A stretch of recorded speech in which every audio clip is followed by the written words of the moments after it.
Bonjour et bienvenue pour ce nouveau numéro d'Évolution, le podcast qui a vocation à vous accompagner au quotidien dans votre développement personnel et votre recherche de mieux-être à travers des partages d'informations, d'expériences et d'outils pratiques. Je suis Anne-Marie Scharfmanka, sophrologue, coach, formatrice et mentor. J'accompagne au quotidien depuis plus de 12 ans des personnes dans leur choix de mieux-être et de développement personnel comme professionnel. Dans ce podcast, j'explore des thèmes qui s'inscrivent dans une vision holistique de l'équilibre corps-esprit. Chaque mois, un nouveau podcast vous est proposé afin de vous permettre d'avoir le temps nécessaire à son écoute comme à l'intégration éventuelle de nouvelles habitudes à travers l'utilisation d'outils précis et concrets pour aligner votre vie sur la voie que vous souhaitez. Je vous partage donc systématiquement au moins une pratique pour une mise en œuvre des apports théoriques contenus dans chaque podcast et vous pourrez également trouver des pratiques complémentaires sur la chaîne Méditation. Afin d'être averti de chaque publication, abonnez-vous dès à présent à cette chaîne qui vous offre un accès libre à des pratiques de méditation de pleine conscience et de relaxation, ainsi qu'à la série Il était une fois qui associe la philosophie à travers l'écoute d'un conte et une pratique de développement personnel. J'ai donc choisi de vous parler dans ce nouveau numéro d'Évolution de l'autodiscipline. Je vous propose de voir en quoi elle consiste et donc quels sont ses avantages, mais aussi comment développer cette attitude. Décider d'agir pour apporter un changement à notre vie crée souvent un sentiment d'enthousiasme, voire d'euphorie et nous emplit d'énergie. Dans notre stratégie de changement, il va nous falloir maintenir cette énergie durablement et la motivation ne suffira pas. Pour atteindre nos objectifs à long terme, il sera obligatoire d'utiliser notre pouvoir d'autodiscipline. L'autodiscipline a une puissance incomparable et elle est la compétence fondamentale sur la base de laquelle nous allons développer toutes nos compétences positives telles que l'engagement, le goût de l'effort, la persévérance, la confiance en soi et en la réussite, la rigueur, la capacité à surmonter les obstacles. Grâce à ce qu'elle nous permet de mettre en œuvre et ce qu'elle nous permet d'accomplir, elle nous donne une vision plus juste du monde et de la vie. Alors, l'autodiscipline est dénuée de toute notion de contrainte. Elle est considérée comme une réelle qualité. Les personnes qui pratiquent l'autodiscipline progressent plus vite et vont plus loin dans la réalisation de leur but que celles qui ne l'ont pas développée. On peut définir d'ailleurs l'autodiscipline comme le fait de mobiliser la volonté pour accomplir ce qui est plus grand que soi. La volonté est mise en œuvre lorsque le défi est réel, c'est-à-dire lorsqu'on est face à quelque chose de difficile à atteindre et que ce défi s'inscrit sur le long terme. Dans les sociétés humaines où les tentations et distractions ne cessent de se multiplier, notre volonté se confronte aux limites de notre capacité naturelle à gérer nos pulsions. Et c'est là que justement l'autodiscipline va entrer en jeu et va faire toute la différence.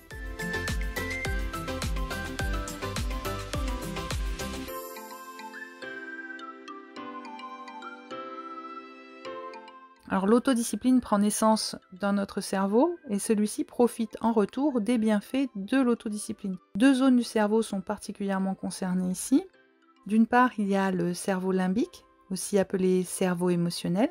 Cette zone cérébrale est très impliquée dans notre comportement et dans nos ressentis émotionnels tels que la douleur morale, l'agressivité, la peur et le plaisir, et il intervient dans la formation de notre mémoire. Et d'autre part, le neurologue américain Michael Petrides, qui a été l'un des lauréats du prix James McDonnell des scientifiques du XXIe siècle, a découvert que le cortex préfrontal, zone qui est située sur la partie antérieure du cerveau derrière notre front, serait responsable de la planification et de la coordination de nos activités. C'est notamment grâce à des techniques d'imagerie cérébrale que le rôle du cortex préfrontal a pu être mis en lumière. Cette zone cérébrale nous permet d'accéder à notre mémoire et nos pensées pour planifier nos activités. Elle joue un rôle clé dans la gestion des actions complexes ou des travaux multitâches. On peut comparer le fait de développer l'autodiscipline à une gymnastique mentale qui va permettre en retour de muscler les capacités cérébrales mises à l'œuvre. Développer cette aptitude à l'autodiscipline n'a donc que des avantages.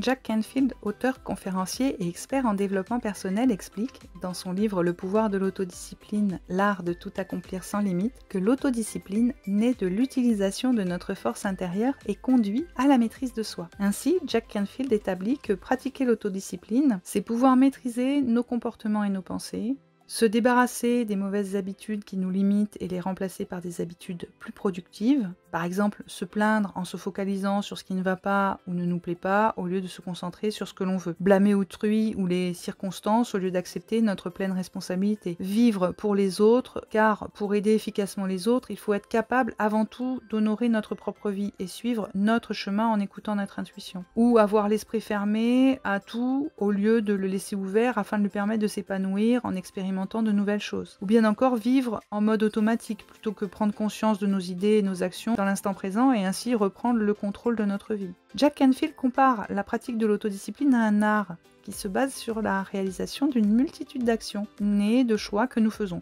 Sur le moment, chaque choix semble ne pas avoir une énorme importance en lui-même. Pourtant, c'est bel et bien l'effet cumulé de toutes ces petites décisions qui nous permettra d'avoir ou pas la vie dont nous avons envie. Ainsi, la personne que l'on est aujourd'hui est le résultat de choix passés qui se sont accumulés dans le temps. Et la personne que l'on sera plus tard, dans 1 an, dans 5 ans, dans 10 ans, sera le résultat des choix faits à partir de maintenant. L'autodiscipline est affaire d'intégrité, parce que chaque jour, nous allons prendre du temps pour tenir les promesses que nous nous sommes faites à nous-mêmes. Pour tenir nos résolutions au quotidien et cultiver l'autodiscipline, nous devons apprendre à renoncer à la gratification à court terme afin d'obtenir la satisfaction à long terme. Laisser de côté ce qui est facile au profit de ce qui mérite d'être fait.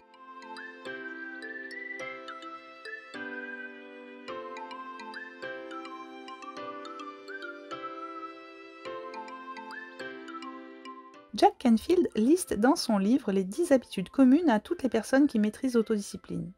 Première habitude, pratiquer la gratitude en notant chaque jour tout ce que l'on a plutôt que se focaliser sur ce que l'on n'a pas. Ceci favorise notre bien-être émotionnel et spirituel et permet de vivre dans un état d'abondance. Deuxième habitude, pardonner, car la colère, les regrets ou la culpabilité maintiennent dans le problème. Pour développer une attitude positive, il faut donc apprendre à pardonner aux autres et soi-même, en trouvant dans l'expérience vécue ce qu'elle nous apprend.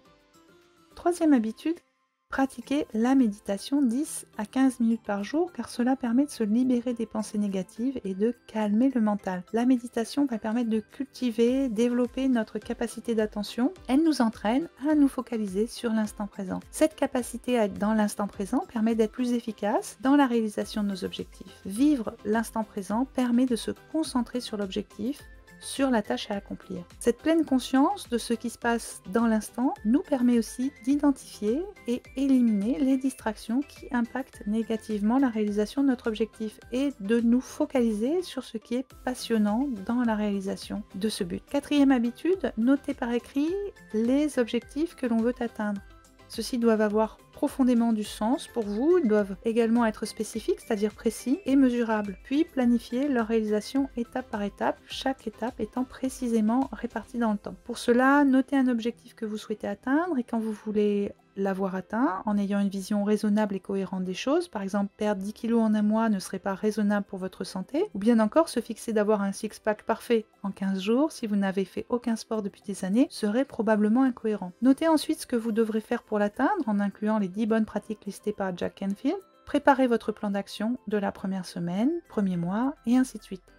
Vous pouvez planifier par exemple sur un grand planning que vous afficherez ou dans votre agenda ou bien encore sur une application de planification de votre choix. Cinquième habitude, manger sainement afin de favoriser la concentration et éviter la perte d'énergie qu'engendre une alimentation trop riche, trop sucrée ou trop industrielle car notre organisme met plus de temps pour la transformer. Ce temps et donc cette énergie ne sont pas disponibles pour aider à la réalisation des objectifs. Sixième habitude, protéger le sommeil afin d'avoir des nuits suffisantes et de qualité. Le sommeil est un élément fondamental du bon fonctionnement de notre cerveau, donc également de notre humeur, comme de notre mémoire et de notre capacité à planifier et atteindre nos objectifs. Septième habitude, pratiquer une activité physique le matin. Ceci donne de l'énergie et booste l'humeur, mais aussi l'estime de soi. Huitième habitude, organiser l'espace de vie et de travail afin de libérer le mental.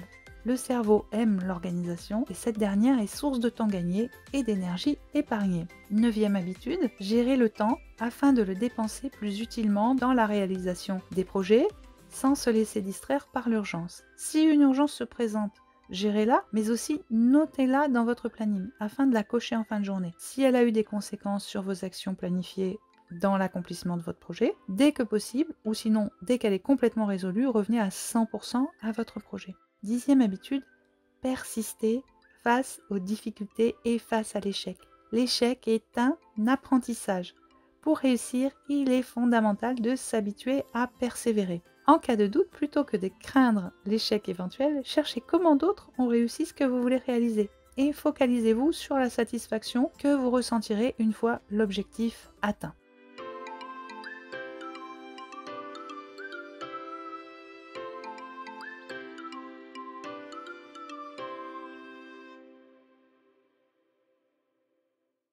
Dans le développement de l'art de l'autodiscipline, il est important d'agir de façon consciente et construite. En pratique, pour vous assurer de réussir dans le développement de l'autodiscipline, il est essentiel de procéder pas à pas. Par exemple, si vous ne pratiquez actuellement aucune activité physique régulière, vous pourriez commencer par 5 ou 10 minutes de marche chaque jour pendant une semaine, puis vous passez à 20 minutes la semaine suivante, et ainsi de suite, et ceci vaut pour toute activité sportive que vous choisirez. De la même façon, si vous constatez que votre alimentation pourrait être plus saine, commencez par diminuer progressivement les quantités d'aliments ou boissons qui ne sont pas bons pour vous. Par exemple, vous êtes fan de cookies et vous vous apercevez que vous en consommez trop à votre goût, vous souhaitez réduire cette consommation. Disons que vous mangez 6 cookies tous les jours, et bien pendant une semaine, passez à 5 par jour, puis 4 la semaine suivante, et voyez ce qui vous ferait plaisir et du bien en même temps pour remplacer vos cookies, comme par exemple un fruit ou un smoothie.